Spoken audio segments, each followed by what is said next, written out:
Vogel is entering, and Okay, Donna did also come in, Mike, for your information. She Okay. hasn't unmuted, but she's here.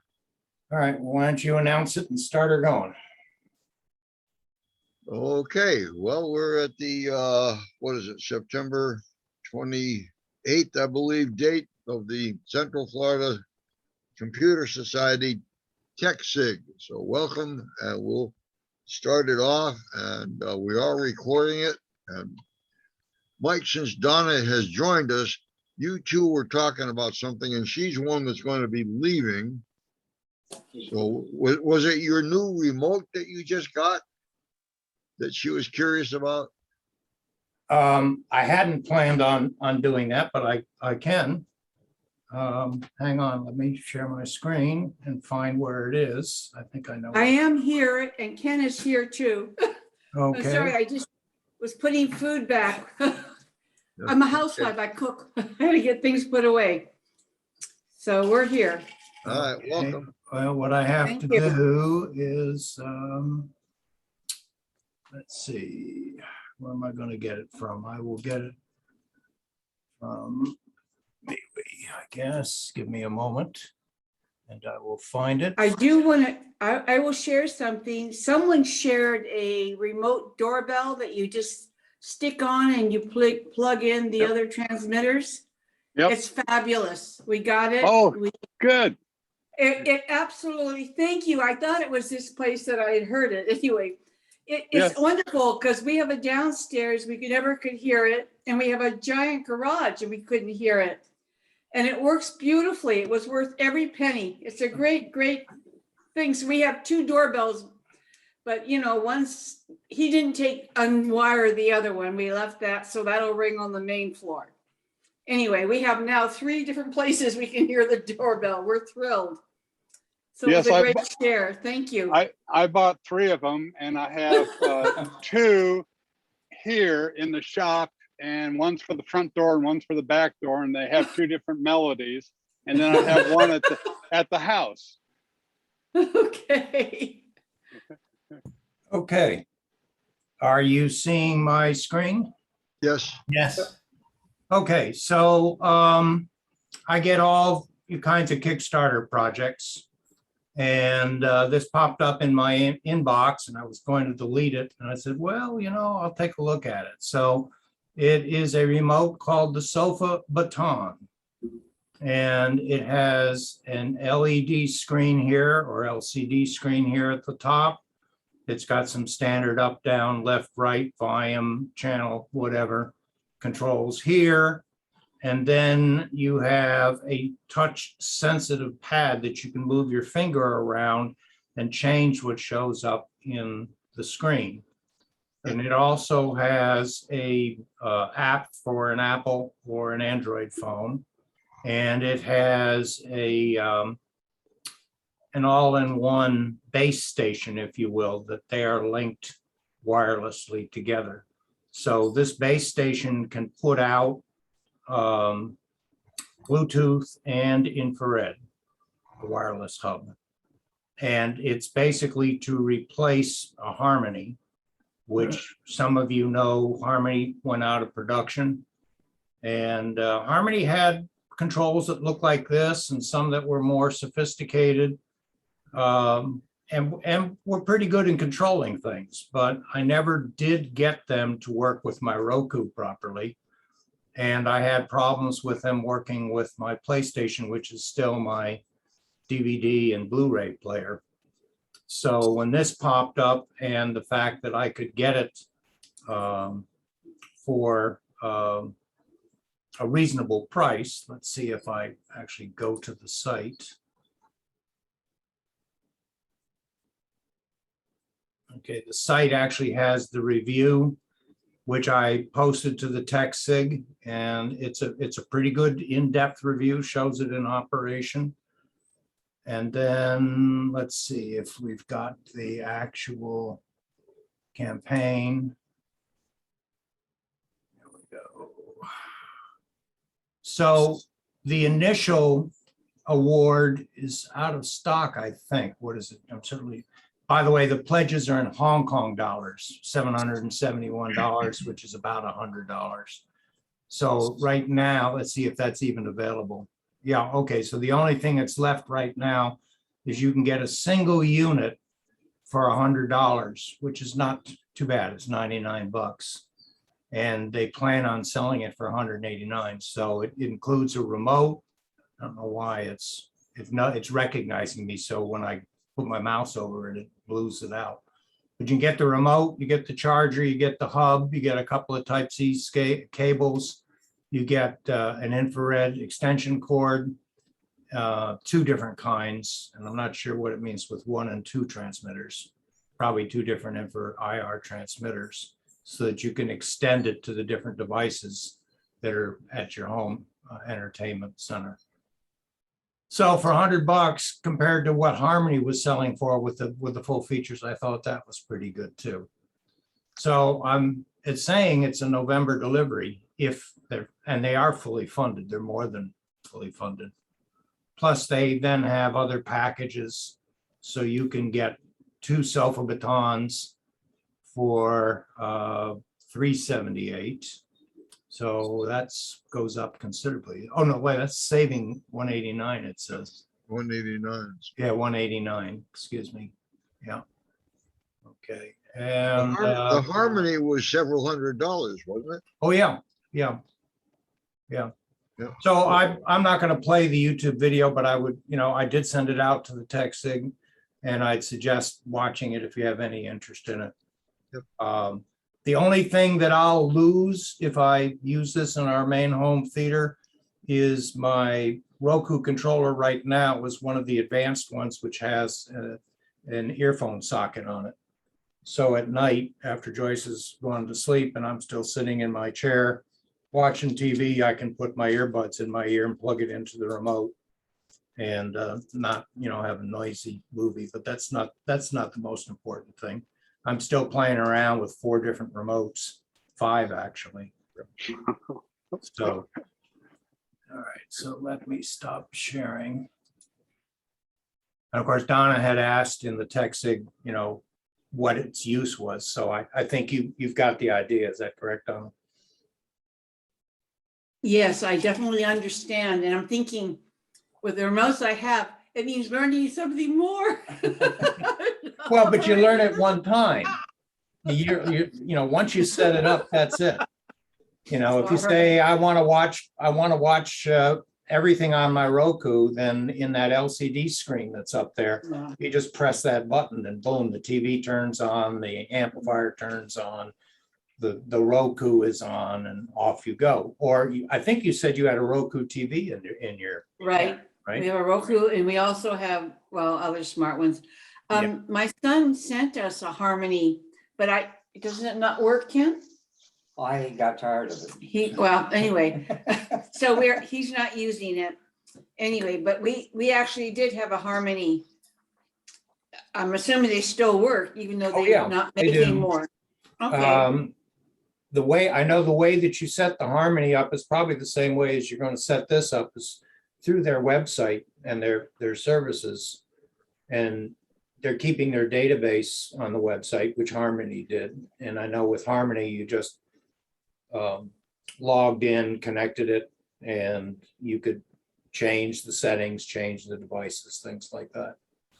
all right, thank you. And the other thing I'll wait and pick up on the other end. I have something interesting to show you on a new desktop that's on my Dell. So we'll pick that up at the tail end.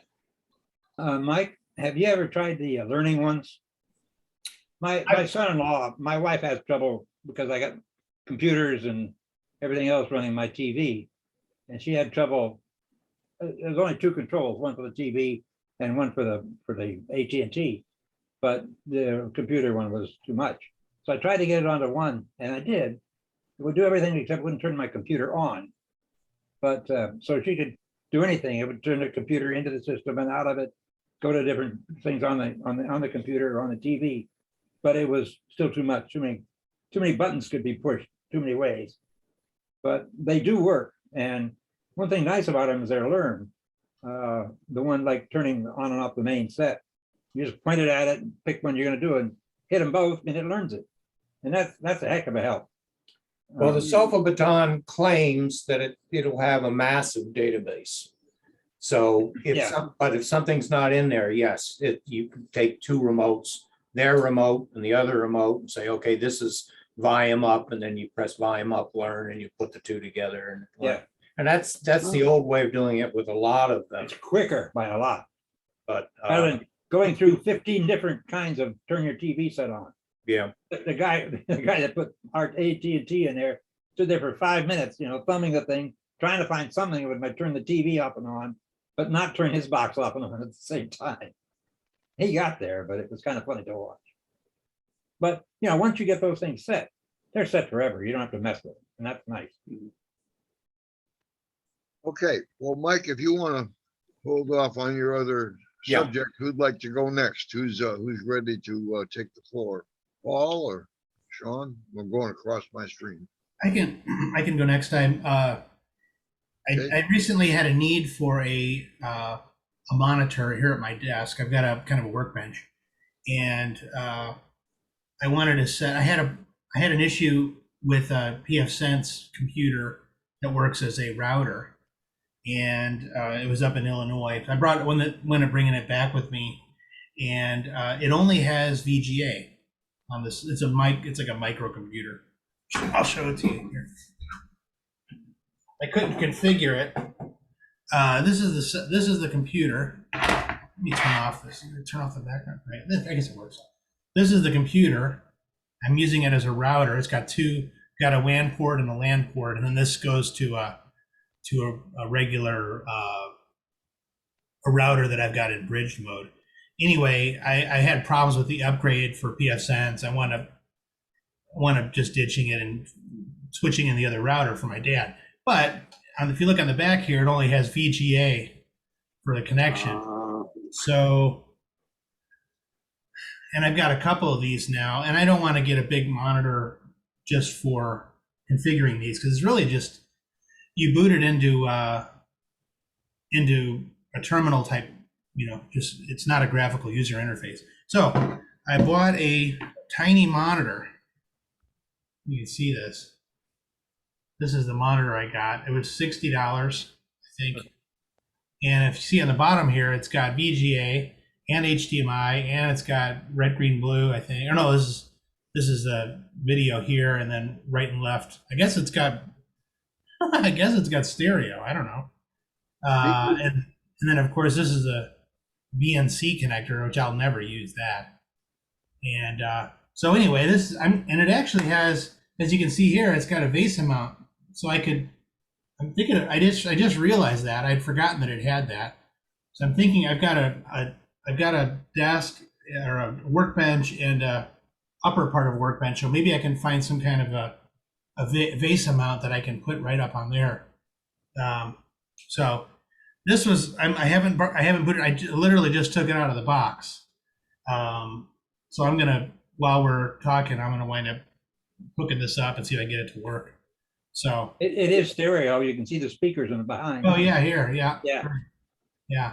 So not something that I would probably ever use for anything other than workbench stuff, but it's kind of cool. So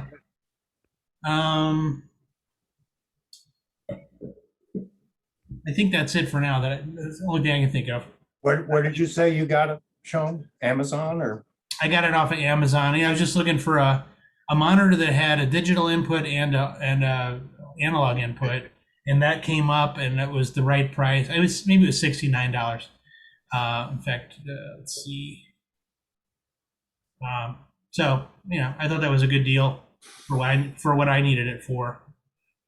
And let's see. It was $80. Okay, $79. So and it's got a stand. It did come with a stand in here. So if I don't want to use a VESA mount, I certainly don't have to, because it's got a little stand too. So it probably only cost the Chinese about $1 to make this thing, but here's the stand. So anyway, guest goes in here somehow. Anyway, so that's my latest thing. All right, very Kind nice. of, it's kind of silly, but it will be helpful for me. So that's it for now. If I think of anything else, I'll let y'all know. Terrific. Okay, Okay, well,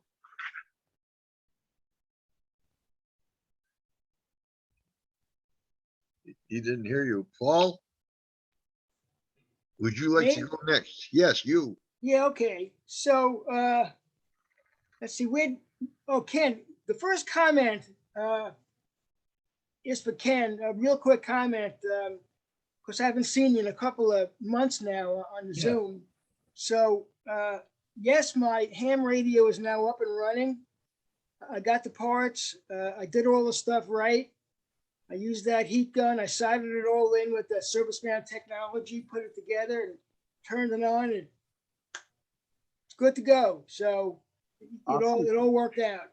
Believe it or not, I watched your tape. When you guys read the recording, I went back and watched the recording, and I saw that. That was well presented. Thank you. Oh, okay. Yeah, I was walking around with a camera that day. So I understood everything. what I want to talk about today, and this is just another 30-second comment. Sunday morning, my pool pump stopped. And so I went out there and I saw the water was still, circuit breaker was popped. I said, well, that's not really good. And I checked all the stuff in the back. Everything looked okay. The capacitor and the centrifugal switch and all the little stuff back there. Turned it on, the sparks flew out.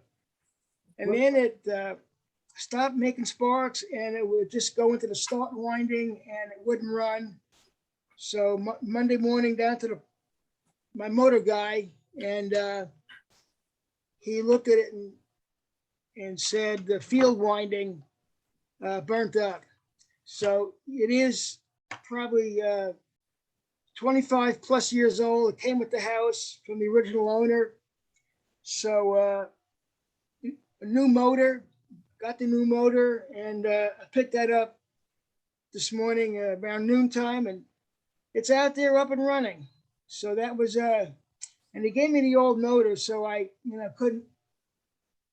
took some parts off the back of it because I can use those in my irrigation pump if I had needed them. But I took the motor apart because he says, well, you can see the burnt up windings looking through the vent holes.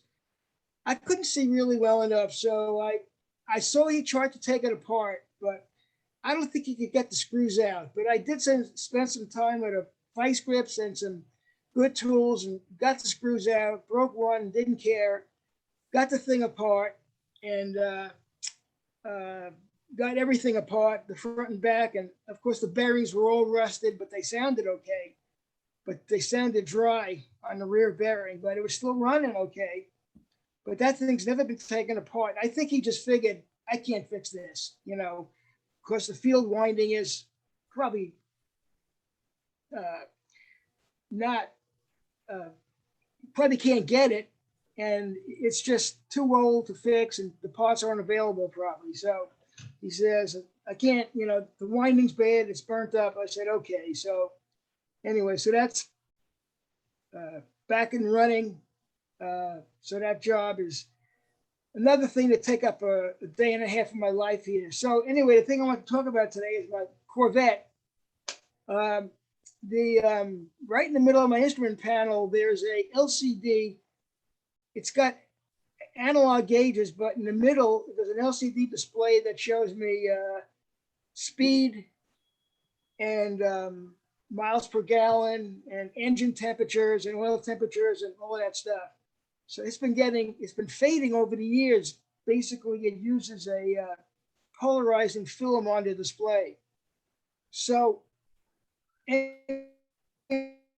anyway, so this is my instrument panel, and the display goes right in this. We're losing you, Paul.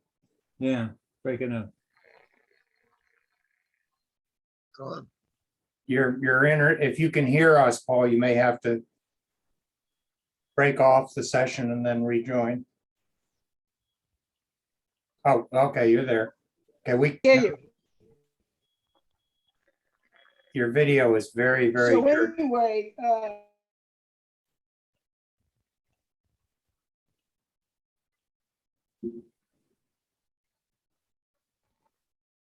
We're not hearing you, Paul.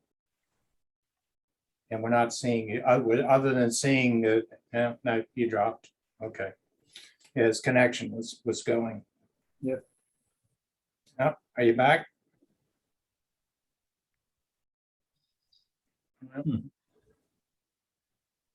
I think you may have to reboot. something weird just happened. Yeah, you're. My whole screen went to a, I think you need to reboot.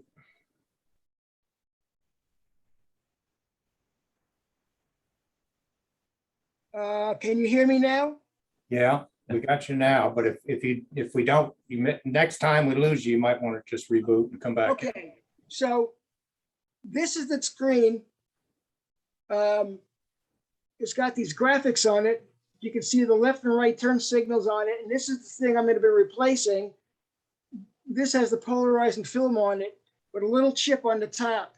Very sensitive. He says, don't break this, or you want to go off a cliff. This is just some of the stuff that goes in front of the polarizing, behind the polarizing panel. And then these things here are all the new films he sent me. So these are the polarizing films. And look at the light, and you can turn it, and it does the polarizing stuff. And so I got the new films, and then I got some of these new graphics that go on there. So I'm just in cleaning mode right now, cleaning everything up, checking bulbs. Probably the last thing I'll do is work on that LCD display, which is very intimidating. Because if you mess up, there's very fine traces on there. If you go off where the film is into Never Never Land, you can make your whole car worthless. So that's something I need to be uninterrupted for. You got to shut off your air conditioning in your house, fans and everything. It's got to be like in a clean room when you do that. And you got to put it down clean or you'll have dirt. You got to wash your hands and do all of that stuff. So that's my shtick for today. I'm done. So that's what I've been. The only thing I got on the back burner computer wise is I still need to work on my wife's MacBook and fix that switch. I just haven't got to it. I can't seem to find a piece of time to get that done or steal it away from her for a while. So those are the things I got going. I want to go back to your pool pump. There used to be a guy, George's Pool Repair, on 1792 near Maitland Avenue. And he passed away, and the people that took over his shop were nowhere near as good. So I found a second one up in Sanford. If anybody is interested, I'll be glad to pass it along. And what you'd have to do is a nuisance because you have to take your pool pump off and take it up to him. And he's got hundreds of them. And he just scavenges and finds the part that he needs out of the one broken one, through 2 or 3 and puts them all back together. And usually it's about 100 or so to fix it. And he gives you a 1-year warranty. What did it cost for the new motor? Well, just curious. It was with the tax, $240. $240. So I've had this motor up there. Now, this guy is A&D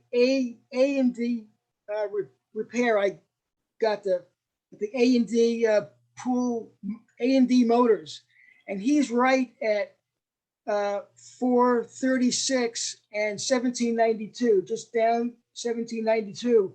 And I think there's another place that does the same thing that is real close to this guy. Of course, I thought about using Is this guy block off 1792? yeah, it's Yeah, I took my motor there from my saw. He couldn't fix it. And then I fixed it. So I don't have a lot of confidence in if you don't have a commercial. Oh, setup. well, here it is. I got these two people I was going to use. I got this paperwork probably for going back from day one when I first had the first problem. And A&D Motors or George's Electric. So I got George's Electric here, but for some reason, I just went with this A&D Electric motor, and he's always done good for me. You know, most of the time it's been a front bearing, a front bushing. I've put them in before, but a couple of times I couldn't get it right. Couldn't get it to seal good, or I couldn't get something apart. So I kind of took it in, and basically it's about $90 out the door, and it gives you a guarantee. And I've taken numerous, because I got an irrigation pump, so I've taken that over there also. And so that, here's a $90 bill. I think that's my irrigation pump, a bearing and labor, shaft seal. And that's about what he charges when it's something that's not major, you know. Was that, and that was A&D? This was A&D, Okay, and it's on this road called O'Brien. okay. I no. don't have it's right off of, is half a mile south of the intersection. Okay, I have his address. It's 140 O'Brien Road, Right, Fern Park, Florida. right. Okay, no, that's not the one I'm talking about. And phone number is 407-331-1213. He's helped me many times for well motors. Yeah.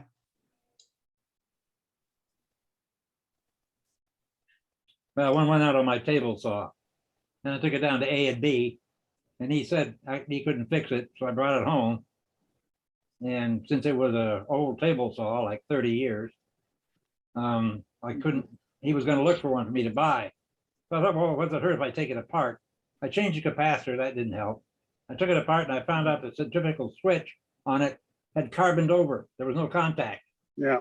So I just filed it a little bit, put it back together, and it's working fine. That happens on my irrigation pump. It's happened twice now. It pops the circuit breaker, and Oh, I go yeah. out there and I turn it on and listen to it, and it never gets to the run winding. It draws Yes. too much current and it pops the breaker. And for some reason, the switch was not opening up. When the centrifugal thing hits the little button, it's supposed to open up the switch. So all I did was take the contacts and just bend it out a little bit, about an eighth of an inch or 3/16. That fixed it. And I had to do that twice now. I don't know Wow. why. Well, so far I've had to do it just once, but it was, the switch had just carboned over after 30 years. And, but it would just blow the breaker. It would hum and blow the breaker. So I knew it wasn't getting a phase shift to get the, you have to shift the phase about 50, 60 degrees in order to get them to start. Yeah, that's a real common part that he replaces. If you want to go buy one, you can get one hands down. Yeah, well, I paid him $40 to do nothing and then did the fix it myself. So I'm not happy with that guy, obviously. But next time, I got yours, Gary and Paul, I got that place. If I need another motor, and I got a lot of motors powering tools around the house, so that's good. Not to know. Thank you.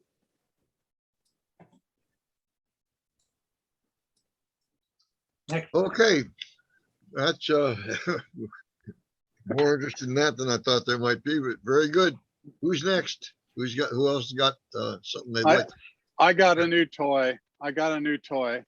Okay, Hey, Sean, do you still have that webcam stand? Remember that stand that the arm that goes up and down, you put a webcam on top of it? Yeah. Okay, I changed mine.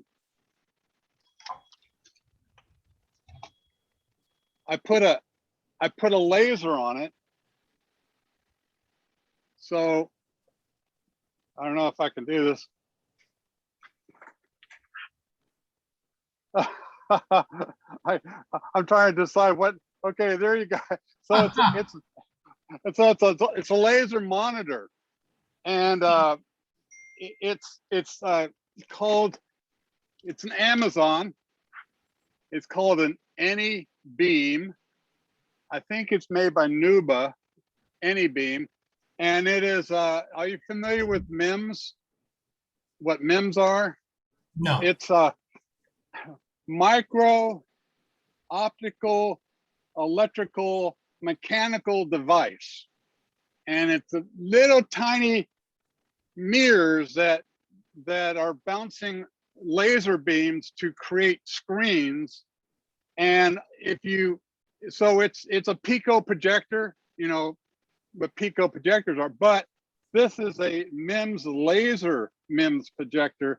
So if you project this on a round pillar, the whole thing would be razor sharp, or a curved screen, or crumpled up paper. You projected a crumpled up paper and it'd be perfectly sharp, razor sharp. So what I'm doing is so it's like $200 on Amazon, and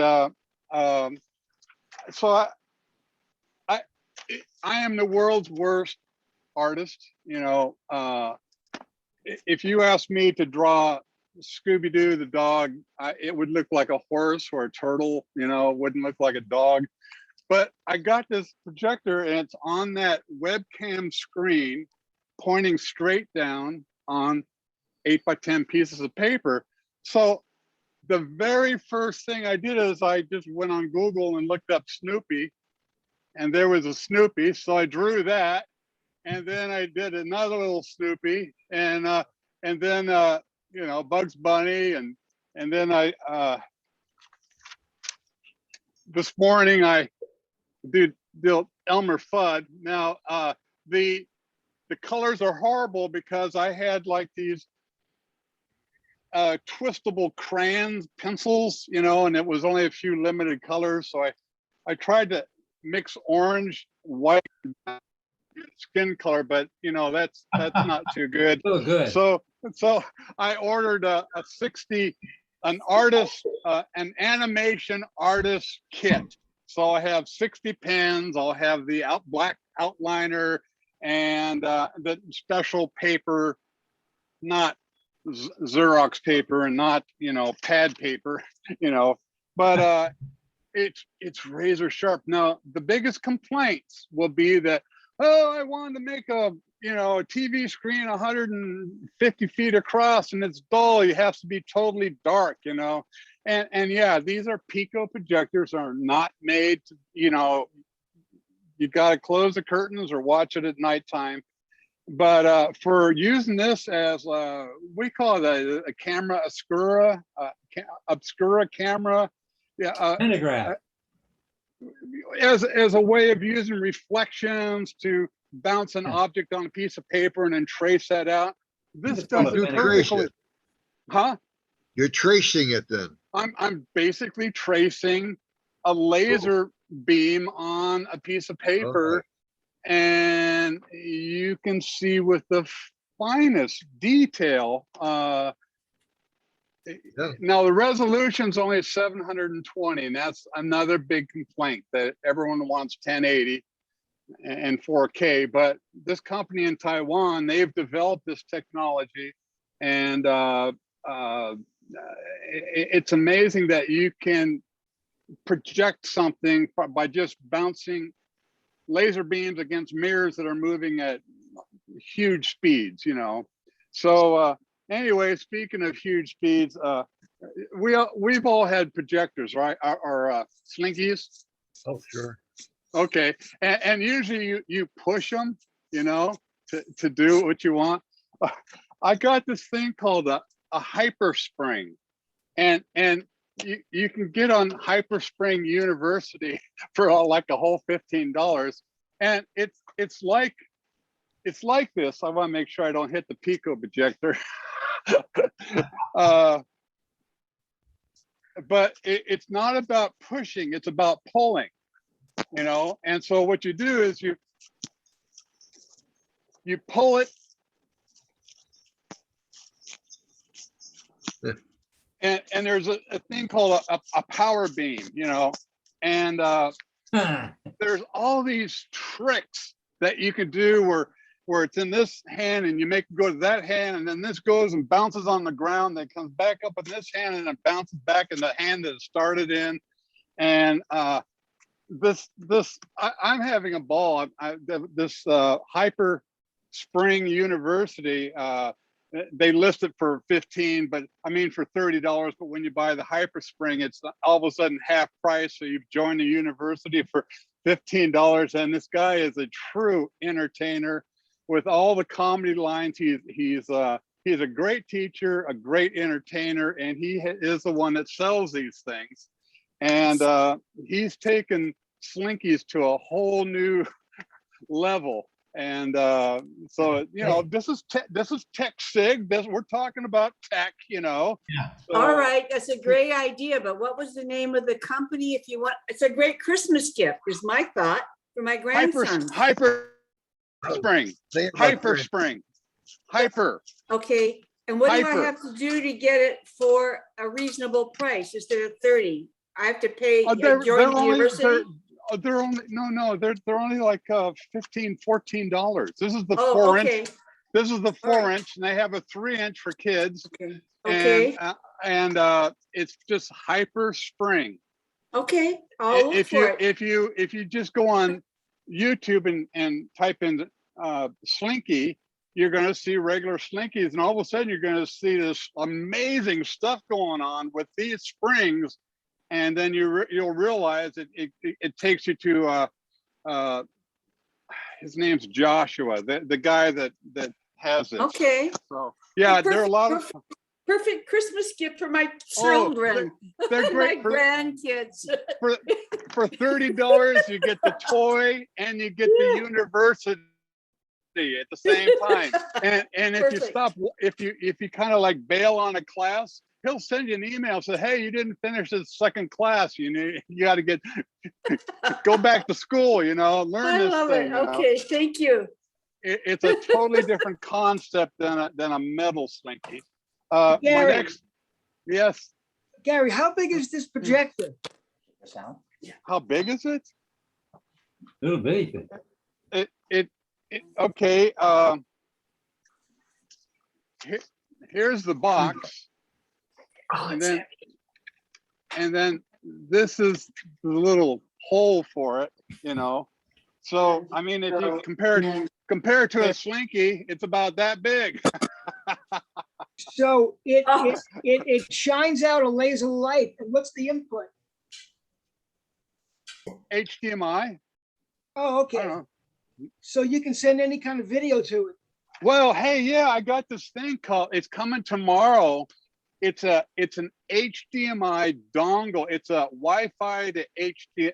It's Wi-Fi to HDMI. So basically, it's AirPlay. Any Mac, any iOS device goes to your dongle that's on the projector that looks like a Chromecast dongle, but this is Wi-Fi to HDMI, and it's just a little tiny little dongle, and you plug it into your projector, and then with your iPhone or your computer, you on your computer, what you do is you look at your Wi-Fi connection and you change it to the Wi-Fi being broadcasted by the Allcast. And then when you change your computer to the Wi-Fi channel of the projector, then you can AirPlay to that projector, which gives you a lot of versatility. Well, you know what they say to back in the future, the best stuff comes from Japan. This is Taiwan. Yeah, I know. Close I enough. know. I looked it Kinda up. like- The definition Taiwan, is Japan, pentagraph. same thing. Yeah. Definition but, is a pentagraph, and it helps to make it optically. Okay, last product, you know, since this is like what I bought on Amazon yesterday type of program. These are timers that I have this one that I bought on Amazon. It was $15 or something like that, but it's got a countdown timer on it. You can see it blinking. It says 440. It should say 340. It must have bumped it on the way here. See, it says 440. Should be 340. And what I do is I distill every morning. I distill 1 gallon of water in a water distiller. And the distiller built-in electronics is that it evaporates all the water, and then when it gets really hot because all the water is evaporated, then it hits a heat sensor and then it shuts the distiller off. That's kind of a standard thing for a distiller. But what I've got it timed at 3 hours and 40 minutes, it has about a half an inch of water and it shuts it off. And I got a full gallon of water, and I haven't let the machine kind of like OD on heat and turn itself off. So that's been handy for that. And then I got this other company, and it has a countdown timer, but it goes in hours, minutes, and seconds. And so what I can do with that is on my CNC machine where I have an engraver on it, and the engraver runs on 110 volts.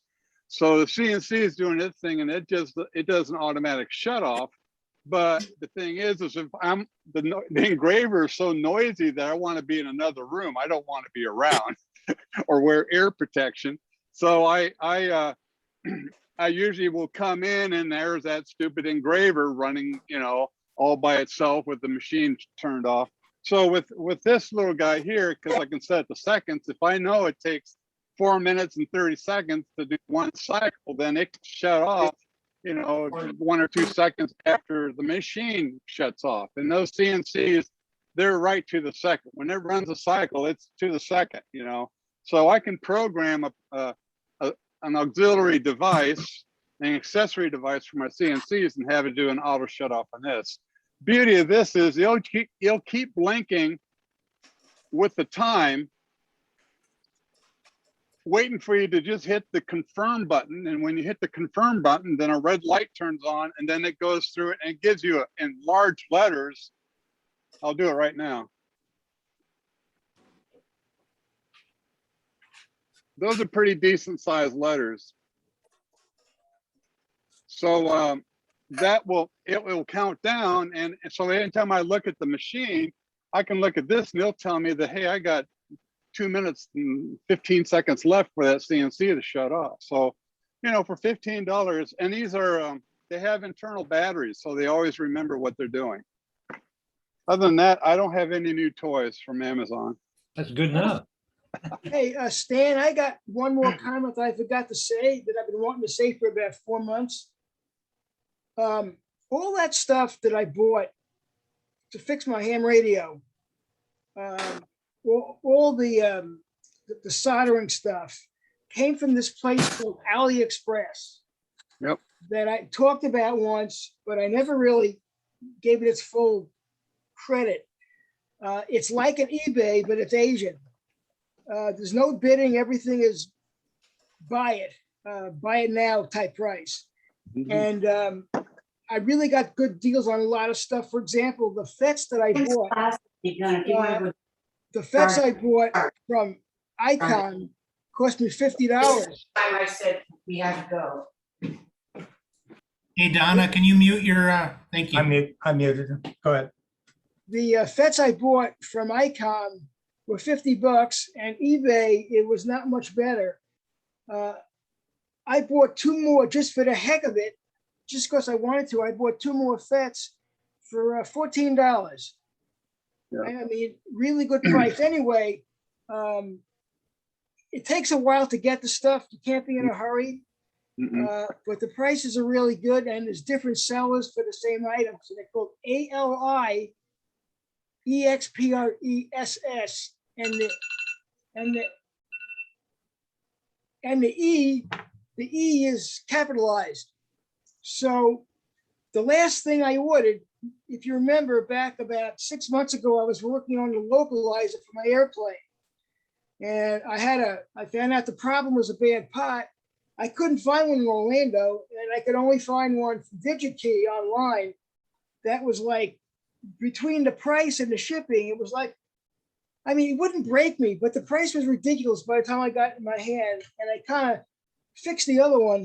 I kind of put some cleaner in it, and it's kind of working okay, but I would have liked to change it. But I was at Skycraft and I looked at everything they had twice, and I couldn't come up with the right physical fit and electronic fit. So this place had it, and I couldn't buy one. I had to buy 10, which was Yep. which was okay because the 10 cost me $1.50, and the shipping was like $1.50. The thing cost me like $3, and I got 10 coming. This is the last item of only half dozen items I bought there. This one's really taking a long time to come. I was just looking at it tonight. I check on it about 2-3 times a week. It's in the country.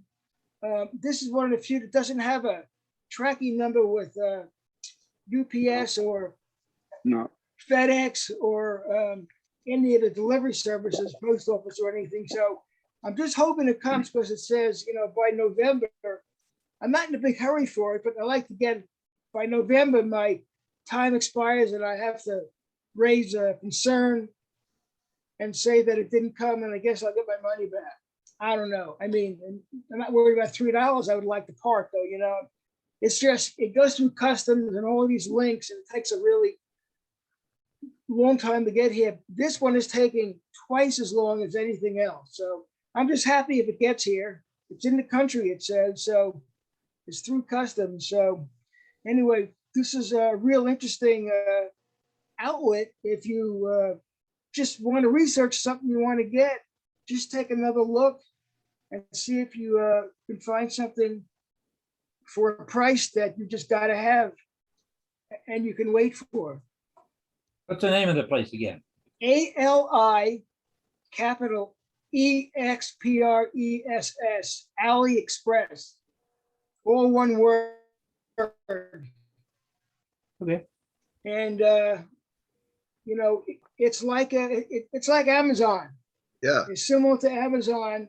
I was There's no gonna say that. Okay. Now look. Sophisticated, and you have to spend some time looking around because the variation in prices can be a lot at times. I mean, I found stuff for one of the desoldering tools I bought. It was like a We're losing you again, Paul. I've used AliExpress before and they've been very good. And if you shop around, you can find the free shippers too. So always look for the free shippers, because I've never paid for shipping from AliExpress. And they have an app for your iPhone if you want. I think I bought cables, things like internet cables and Yes, charging cables for phones and cases for phones. It really is much like Amazon and very low price. batteries. If you Yep. buy those 2032, those little lithium Yep. batteries, go to AliExpress because they're dirt cheap and it's free shipping. Cool. Okay, where are we? Ken, you got anything for us? No, I don't. I'll be right back. Okay, I just saw you were getting up, but all right. Dick Vogel, can you hear us? You're muted and we don't see your camera, but you got anything for us? I really don't. So I'm just sitting here listening to everything that's going on. Okay, hang in there. Good to have you here. Donna, do you have anything that you'd like to share with us? Real quick, because I got to go to my other class. Yes, I broke down and I got an Apple Watch, and then I didn't stop. I went ahead and bought the M1 Mini. And so we had a spare TV, and we got that much hooked up, and I had a spare Logitech keyboard and mouse, so that's on. But I Cool. haven't learned Apple. It's another learning curve. So the watch is on my wrist, but I haven't done much with that because I haven't had time. And I want to say thank you all for sharing everything you did, but I got to go to my Linux class. So talk to you soon. okay, glad you made it. Okay, bye-bye. Bye-bye. Okay. And if you'll share with us what you've got to share, and then I'll come in at the end with what I have, which is fairly short. All right, well, I haven't got that much going on technically. I sent out a bunch of pictures and information about my car problems and having uh, gotten rid of the Mitsubishi Mirage that they wanted $7,500 for a new transmission and 2,000 to put it on. And the car was only, maybe worth 3,500. I bought it 3 years ago for 4,500. So Wow. I got 3,000 for it on a trade. Of course, I had to go for a much more expensive car, but I'm very happy with the Soul. It's got more space, more pickup. I did a lot of soul searching to get there, but I'm really quite happy with it. So, Good. okay, by the way, I didn't mention the CVT, continuously variable transmissions. Those are really apparently just bad news. They make it for about 100,000 miles and then they're just not worth repairing. Nissan, Let me give you a little update on the CVT, okay? Because I've been studying this for years. I got one in my Subaru, and I listen to a lot of car shows and I get a lot of information. You know, they tell you the oil is lifetime, don't change it.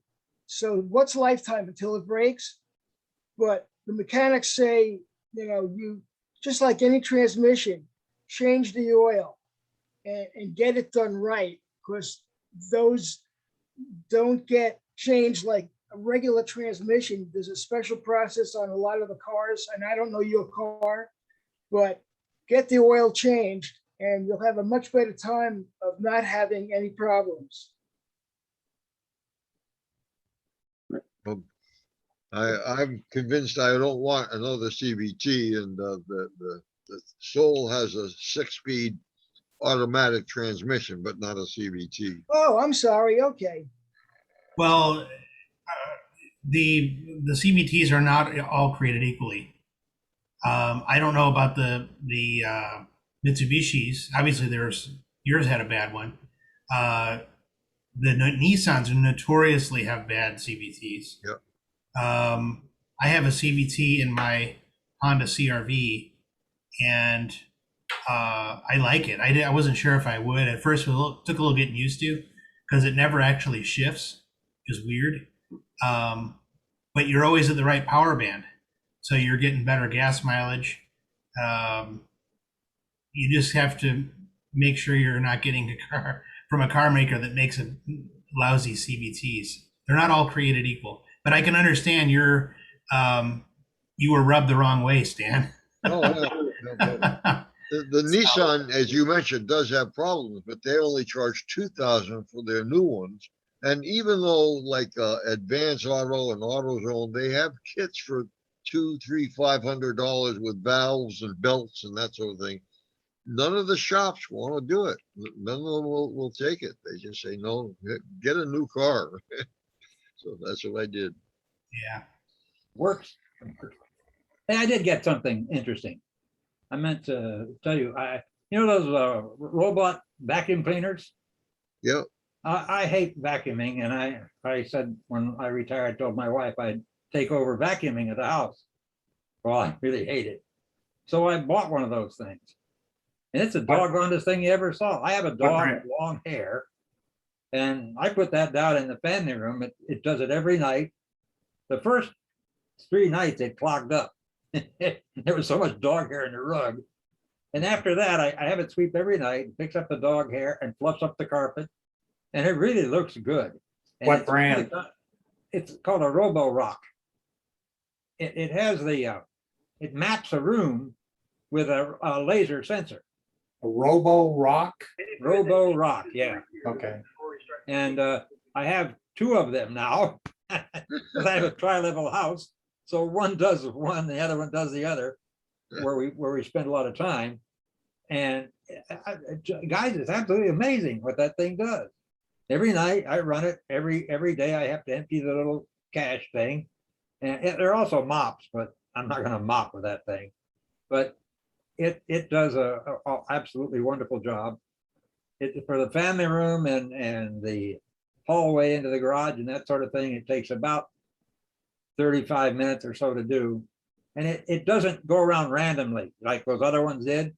This thing, it maps the room all out, goes all the way around the perimeter, figures out where everything else, and it starts going back and forth and covering your room that way.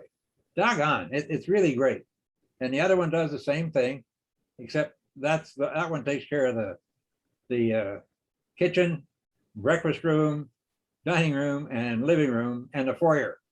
So it takes it about an hour or so to get the job done. But it does a wonderful job too.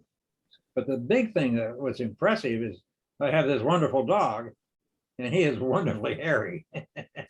So every day that thing picks up a lot of hair. It's amazing. It's a wonder he'd be ridden bald, but maybe I could use some of it. Anyhow, I so recommend those as operational. I was just looking on AliExpress because I would like get one for my daughter and her husband. Now they don't have a pet yet because their house is being built, but they got some awfully good prices there. But you got to make sure you get one that actually maps. And there are two ways of mapping. Some of them you have to have the lights on because it does it by television, but you don't want that. And you don't want one that you can't program. Some of them, one of them I looked at that I really like empties itself, but in order not to get it to go somewhere, you have to put this little strip on the floor. I don't want strips on the floor. A dog would chew them up anyhow. So this one, if you don't want it to go someplace, like in a room, you just draw a line in the plan in the phone, it doesn't go in there anymore. And if you've got a block area where you don't want it to clean, like mine gets lost under my wife's chair and then all the crap that's behind that, I block that off so it never goes in there anymore, but it does clean under her chair where the dog sleeps. So you can block areas off where you don't want it to go. You can block lines off where you don't want it to go. I don't let it clean in the bathroom or the laundry room. So you just draw a line across the doorway so it just never goes in there. And you find some places in your house where it gets stuck and you might want to block those off so it doesn't go in there. If you want to mop, it does a great job of mopping. So they say on the YouTube, but I would never do that. But you can even mark out where the rugs are in the kitchen and it'll mop all the way around, won't go on the rugs. And it shifts cleaning when it's on a bare floor to when it goes on top of a carpet. It really, they really thought it out, and it's easy to run, and it maps the very first time it runs. It maps the place and cleans once it gets it mapped. Some of it you have to, you know, where because it shows where my stairs are going down into the family room. It shows that as an area to be cleaned, but when it gets up there, it looks at the stairs, it gets up to the stairs, you know how those things do, and it turns around, goes away. But like I say, Robo Rock, they're not inexpensive, but I got a bargain on both of them. One sale a day. One's a Robo Rock Pure and the other one's a Robo Rock Plus. No, Robo Rock X3 or something like that. It's the newest version, but you'd be happy with either one of them. Just get the ones that use the radar, the laser to map. Those are the ones you want to get. Don't use the ones that use TV. Good stuff.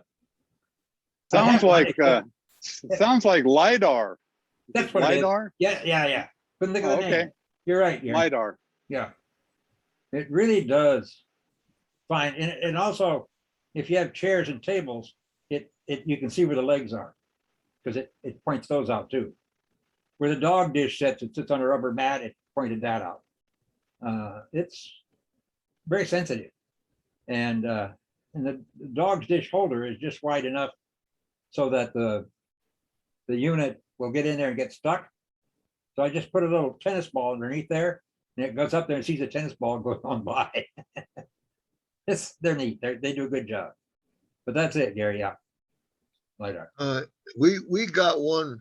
Linda picked it out at Kohl's, and I think it was supposedly 500. I think it's a Roomba or something like that. Yeah. And she got a huge discount. And then there was a problem with it, and they wound up shipping not the charging station, but the other round unit that goes around. The cleaner. And we were going to send the first one back, and I took it to a FedEx because it came with a label, And FedEx said, no, we don't want it. So I called them and they said, no, we just throw it away, recycle it. But I was able to make that one work. So now we have 2 units. We have to share the charger. And she's totally in charge, but she loves it. And I frankly didn't want the complication of trying to figure out something else like that. But I saw Well, this it's so company, easy, and it connects to Alexa. So you gotta say just Alexa, clean the family room. Alexa, clean the living room, and it takes off and does its thing. And it also talks. Pat said, that thing got up to the dog, said, don't run over the dog. Stop. ours doesn't do that. He got out of the way. Did you And, see there's a company that's doing now an automatic lawn mowing thing that you can Yes. map around and do your Yeah. your lawn and tell it to avoid the shrubs and that sort of thing. Okay. Anybody else got anything, or should we let Mike take his second subject and wrap it up? Okay, I need you to give my second computer co-host. It's the one that's Mike Ungerman, Dell. I see, and more, and make co-host. Yes, okay, should have it now. Okay, so I'm about to show you my new operating system screen, which may look reasonably familiar. Let's see if we can do it here.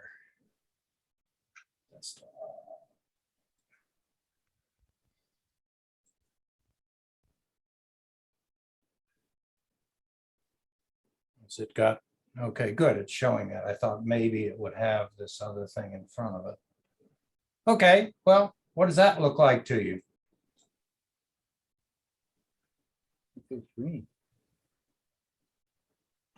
Kind of like Linux. Doesn't that look a little bit like Windows? Yeah, Yeah, Maybe Windows 11. Let's see if I can just clear off this stuff that's here that I can't. There we go. I wanted to get that out of the way.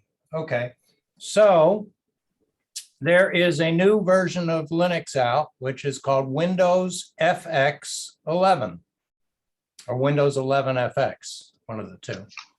And it, let's see if it's, well, I have it, see, because I shared the screen instead of the app. Let's see if I can get it to show the start menu. No, okay, I'm going to have to stop sharing and reshare again. Hang on a minute. Let me share again. Desktop 1. Share. Okay, and I've got to get this stuff down. I've got to get this to that little bitty bit up there. Okay, so now I think, yep, okay.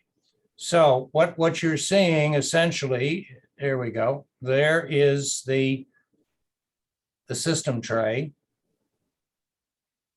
in Linux called the panel, and it's a direct ripoff of Windows 11. Okay, it's got its own start menu. Oops, let's see here. I just better look at this other. Okay, so there's the start menu, which is sort of Mac-like, but it's got its own little setup. It's Ubuntu based, but with a KDE kind of screen, a desktop on top of it. And you can see like it has settings. So if I go to settings, there is what looks very Windows-like settings with system and use and so on. And if you want to make this thing run Windows apps, you click on this and it says install extra libraries for better functioning of my Microsoft Windows app. And you can choose which version of Windows you'd like it to be compatible with. Right now, it's compatible with Windows 10. And if I click this drop down, I can go all the way back to XP and Vista. So choose which one you want it to be compatible with, and it will go ahead and do that. And then the setup, a typical Linux installation can take maybe a half hour, basically if you know what you're doing, maybe a little less, a little more. but this thing took 4 hours to go through the process of saying, do you want to install Windows compatibility tools for Microsoft Windows? I'll say yes real quick because everything's installed now, but watch what scrolls up. And you'll see that it's going through a whole bunch of packages that it's going to do, and it says everything's installed.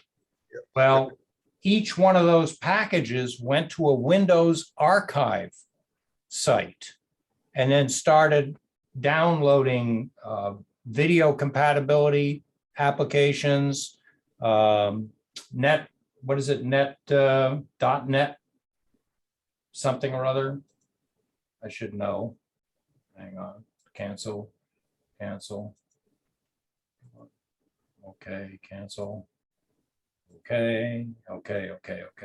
So the idea behind it is you can choose any Windows app that you might want to install. Come on, cancel. So for example, if I go to the file manager and I choose my downloads, you can see that today I said, all right, is this the version of Linux that will let me run Quicken under it? I want to find out. So if you right click on it, they're going to say, open it with Wine Windows Program Loader. And it actually did load the Quicken Install program. Unfortunately, it failed. So it took a while. It went through a whole bunch of stuff that Quicken does when it installs. So it was compatible, but then Quicken's applications itself just refused to finish the install. So that was one of my reasons for wanting to try this out primarily, because I still like some of the other versions of Linux better. But this is the only version of Linux that is presently on this particular one. Notice, for example, Microsoft Edge. Okay, yeah. Microsoft Edge is a Windows product, but they have fully converted it. And if I bring it up, I put DuckDuckGo on the thing. But it is, in fact, hopefully, here we go. Let's bring it down here. It's got all the setups and all the settings that the regular Microsoft Edge has. So it comes with some Windows things. And then I put LibreOffice on it. But it does come, let's see if that's there. Yeah, it does come with the ability directly to run Microsoft Office Online. So if I go to the programs and then go to Office, you will see, here we go. So here's Microsoft Calendar online, Microsoft Excel online, Microsoft OneNote online, Microsoft Outlook online, Microsoft People. Are those limited at all, like Outlook? And that's a full relational database. I haven't tried it. I don't know if it would cause, well, it doesn't matter, I guess, if it causes it to crash. So let's see, because this is the second computer. Let's see what it brings up. Outlook. No, I want you to create a free account. Okay. It's not the full version. This Yeah, is it can't be the full version. You can go to this. You can go to these websites within Windows as well. Right. The online version. Right. Still cool. Okay. All right. I just wanted to say thank you. Yeah. So, I like Brave, so that's there. I've been playing with Vivaldi to see what it'll do. And of course, we've got Zoom running on here as well. Does Zoom run on all Linux machines or just? Yes. I see. Yes. I wasn't aware of that. It does. So it's a gimmick. All right. So I've been playing with Zorin on the club's computer as well as on this Dell. And Zorin is more, for me anyway, is a full Linux app running on top of Ubuntu. And it claims it too has the ability to run apps easier, Windows apps easier under Wine. And I did try running the Quicken install that way, and it failed, but it failed much earlier in the process. So I will probably, and I made a full backup of the Zorn before I put Windows FX 11 on here. So I'll probably go back and put Zorn back on this particular notebook. And I'm still playing with that to see if that's what I want instead of Linux Mint Cinnamon. But I just thought it was interesting that this is out there. Zorin, the version that I'm running right now, is free. And then for, don't remember the exact price, I think it's $39.95, something like that. You can get a license for their full version, which is more Windows-like. And then Windows FX gives you a 30-day trial. So I'm on a 30-day trial. It has all the features. And at the end of 30 days, I'll be prompted to get a license, which is $20. So I doubt that I will do that because I don't see the advantages right now. I don't see the advantages to it. So there's one other thing I want to try. I play a Steam game, and both this and Zorn support the Steam natively, and then allow you to download your game to it and see if it runs. So I may try that out before I take this off. But it was just something interesting to give a shot. And if you like the look and feel of Windows, and you especially want the look and feel of Windows 11, once you start adding things to the panel, you can see all these little apps that have shown up on here. Having them centered with everything moving off to the left and the right sort of makes this thing look lopsided to me.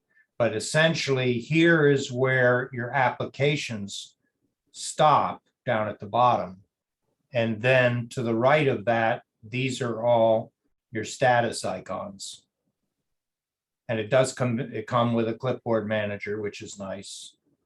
You can see the Zoom is running right now. It's telling me updates are available and ready to be installed. It comes with a desktop manager so that you could have multiple desktops, which is kind of nice. And I'm trying to think what else is on here. We just looked at the application launcher. We looked at the settings. This is the equivalent of Cortana. They call theirs Helloa, which I haven't activated it. And you can have virtual desktops if you want. You can put widgets on here. They have their own chat file manager, and of course Microsoft Edge. Again, I don't know how they got Edge, because that's not in the public domain to the best of my knowledge. Somehow somebody got the code beta. The other thing is the developers are headquartered in Brazil. And it was interesting with my keyboard, even though I said it was a US keyboard on the installation, some of the keys on the keyboard were typing Brazilian characters instead of like the colon type, something like a cent sign with a couple of lines through it. And I couldn't figure out what that was for. So I actually had to go into the actual settings of the characters on the keyboards and get it set to the US version. I'm sure they'll fix that up too. But anyway, a fun thing to play with. Stop sharing. And I'll probably eventually wind up going back to either keeping Zorn, which I like is the core Linux version, or go back to Linux Mint Cinnamon. And we'll probably talk more about that during our Linux SIG next month. Mike, have you ever asked Quicken if they would have any intention of expanding the base that it will run under to something else like Linux or Chromebook? That is a good question to ask them. I have not.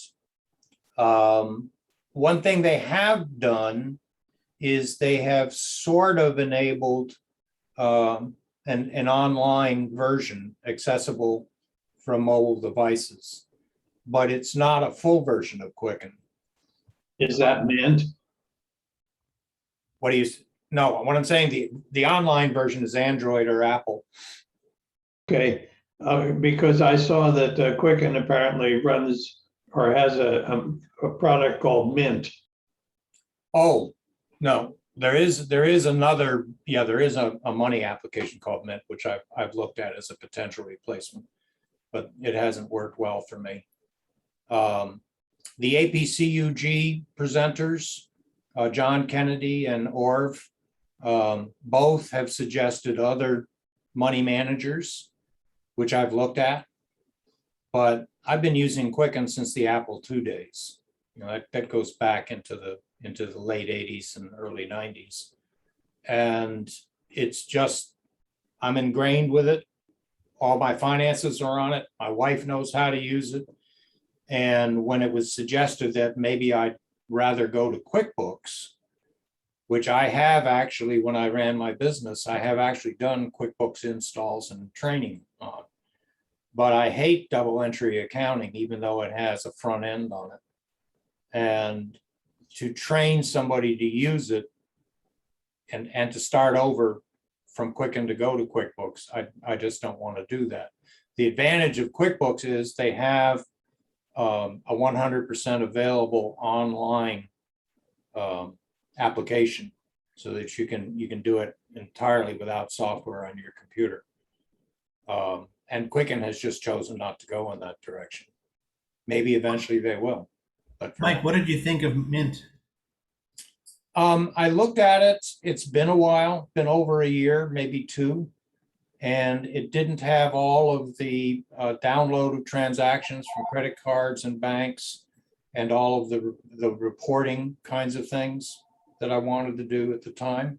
Now, since it's been a while, maybe they have updated it, something for me to investigate. And there's I think there's something called GNU Cache, GNU Cache, which is a 100% Linux application. And it's sort of like QuickBooks, double entry accounting with a single entry front end on it. But everything has to balance on the ledgers.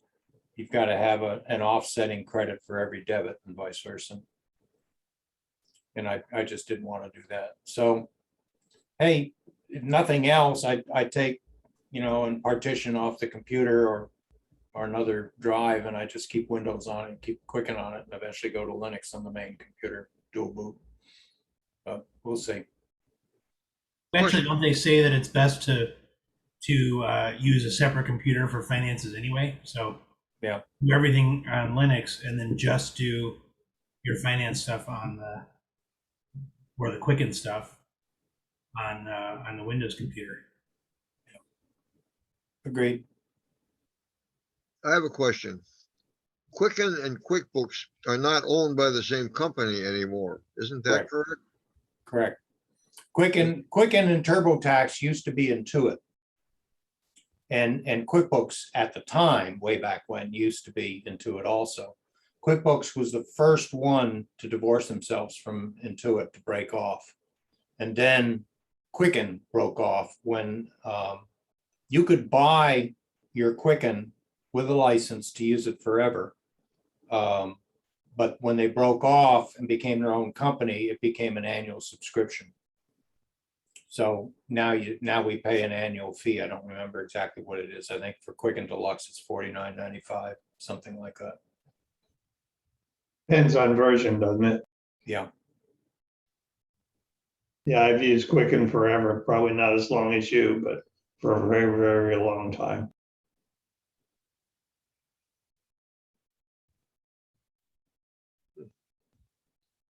I know that Quicken for a while had affiliated themselves with Schwab finance people, and it was Quicken Loans.